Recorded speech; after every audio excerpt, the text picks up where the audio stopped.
Well, g'day viewers. It's Leah Alia Cornish Ward for the Leah Show.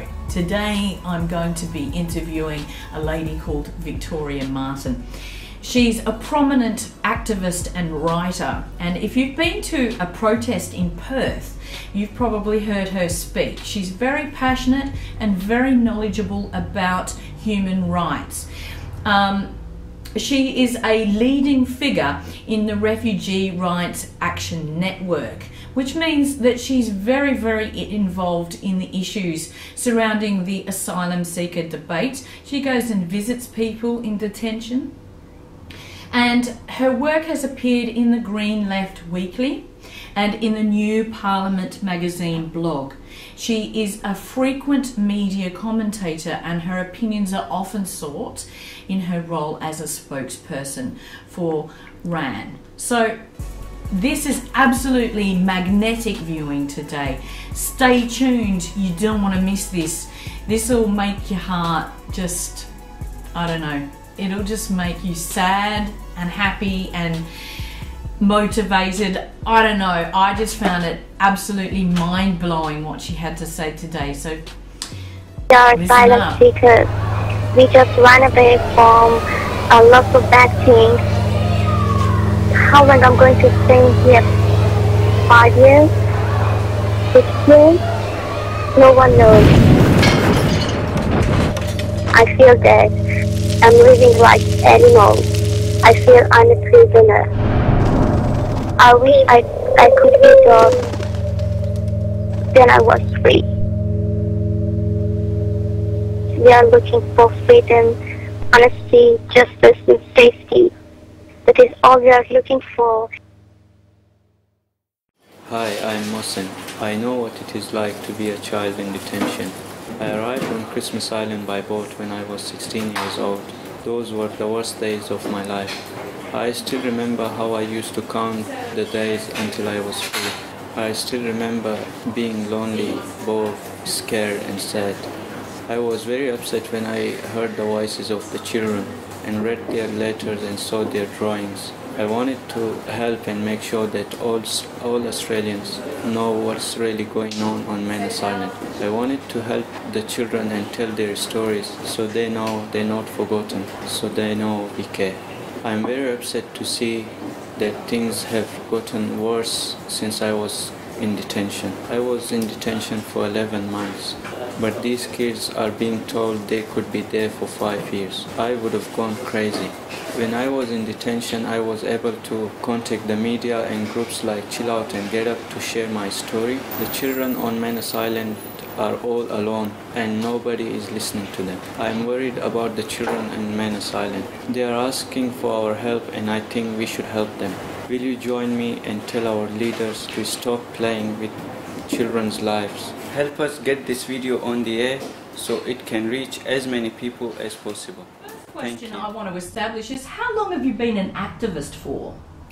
Gosh, probably for, 45 years. I would say pretty much all my life I've been a political activist since my teenage years, and studied political science and philosophy at university. So social justice has always been part of my blood and part of my way of being in the world.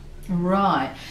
There must have been, I don't know, this is a bit of a cliched question, which everybody asks in these interviews, is, was there a defining moment, a moment that made you go, I really need to do this with my life?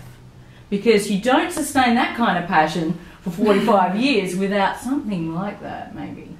I think for me it comes back to my own personal philosophy about what makes a meaningful existence. To me, being engaged with the world and engaged with life and engaged with humanity is what makes it meaningful.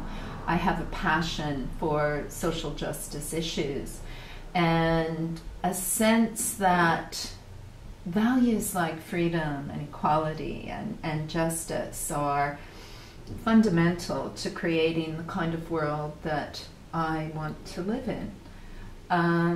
I can't say that there was any particular defining moment. Really, it's been a way of existence for me.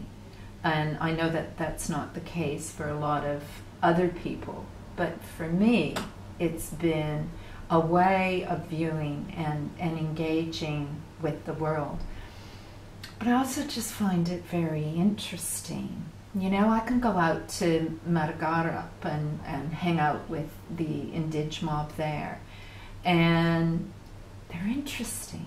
And I go out to the detention centers and hang out with, you know, Tamils and Muslims. And I went out to a friend's birthday party last night, a Tamil chap.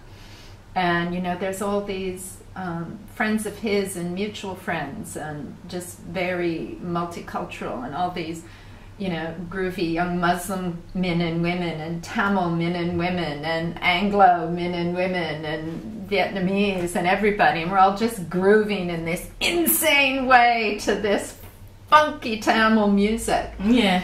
And it was fun, and it was great, and it was fascinating to see this extraordinary diversity of people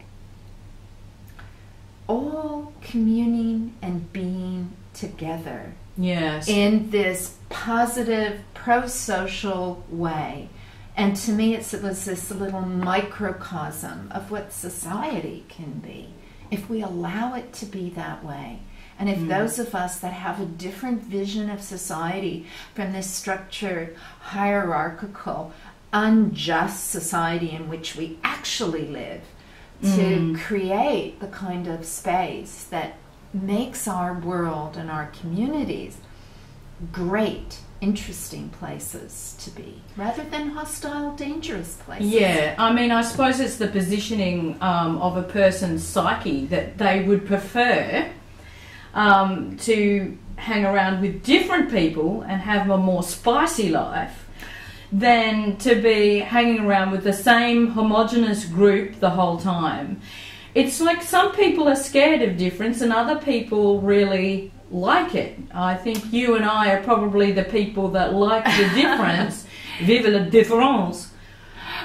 True to some extent, but on to another extent, what I find is that once you get past the superficial differences, you wear hijab, I don't. But once you get past the superficial differences, think about all the things we do have in common. And what I find is whether I'm hanging with some of my Muslim women friends, or, you know, at the detention center or out in the community with people who come from diverse backgrounds, what I've learned is that fundamentally they're no different. And that whatever background or religion or non-religious space somebody comes from, you can almost always find people within those communities who are going to share some of the same vision for society that you do. Or, what is actually more commonly the case, find that they're really just ordinary people. What do most asylum seekers want, for example? Most people who come seeking asylum, what do they want? Actually, they want pretty ordinary lives. They would consider me a little bit strange because I want a rather extraordinary life. They want to get married. They want to buy a house. They want to raise their kids. You know, they want to put their shoes on and be able to go out to the shops and, you know, buy the food they want. They want ordinariness. Yes. And yet they have such extraordinariness within them. You know, I always say I studied political science and philosophy. I read the great works of philosophy by some of the greatest thinkers of our era. And yet I have learned more about the values of freedom and democracy and justice from people seeking asylum, people who have risked their lives for these things that the rest of us take for granted.